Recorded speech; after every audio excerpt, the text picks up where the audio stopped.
வணக்கம். சற்று முன் வெளியான முக்கிய செய்தி.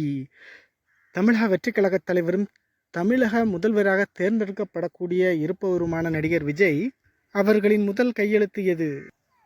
மக்கள் எதை எதிர்பார்க்கின்றனர்? எந்த கையெழுத்து முதலில் போடுவார் என்று எதிர்பார்க்கப்படுகிறது? எல்லாத்தையும் இந்த வீடியோவில் பார்க்கலாம். என்னதான் ஜெயிச்சிருந்தாலும் பெரும்பான்மை இல்லாத காரணத்தினால இப்போதைக்கு விஜய் தான் முதல்வர் அப்படின்னு அடித்து சொல்ல முடியாது. 5 வருஷம் இவர் உண்மையிலேயே ஆட்சி பண்ணுவாரா அப்படின்னு சொல்ல முடியாது.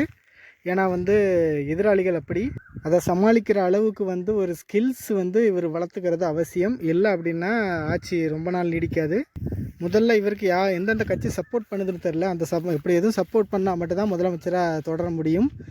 எப்படியும் சப்போர்ட் பண்ணிடுவாங்க. குதிரை பேரம் பல நடக்கும். ஸோ அதனால் ஃபண்டுக்கு ஒன்றும் பிரச்சனை இல்லை இவங்களுக்கு. விஜய் தான் சிஎம்னு வச்சுக்கலாம். ஸோ அவரோட முதல் கையெழுத்து எதுவாக இருக்கும் அப்படின்னா அவர் முதலமைச்சராக பொறுப்பேற்கும் கையெழுத்து தான் முதல் கையெழுத்து. சீமான் சொன்ன மாதிரி தான். ஸோ முதல் கையெழுத்து அவர் முதலமைச்சராக தேர்ந்தெடுக்கப்பட்டிருக்க அதுக்கான உறுதிமொழி கையெழுத்தாக தான் இருக்கும்.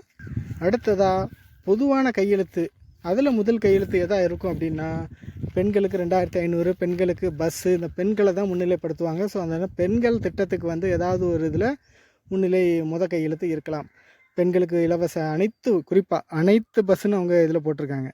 வெறும் லேடிஸ் பஸ் மட்டும் கிடையாது, அனைத்து பஸ்லேயும் ஃப்ரீ. ஸோ பெண்களுக்கு பஸ் ஃப்ரீ, 2500 மாதம், 6 கேஸ் சிலிண்டர், 200 யூனிட் மின்சாரம், தங்க மோதிர திட்டம், 1 பவுன் தங்கம் திட்டம், இப்படி ஏதாவது ஒரு இதை முதல் கையெழுத்தாக இருக்கும். பெண்களை தான் எல்லா அரசியல்வாதியும் டார்கெட் பண்ணுவாங்க. ஸோ பெண்கள் சம்மந்தமான திட்டமாக தான் இருக்கும் முதல் கையெழுத்து.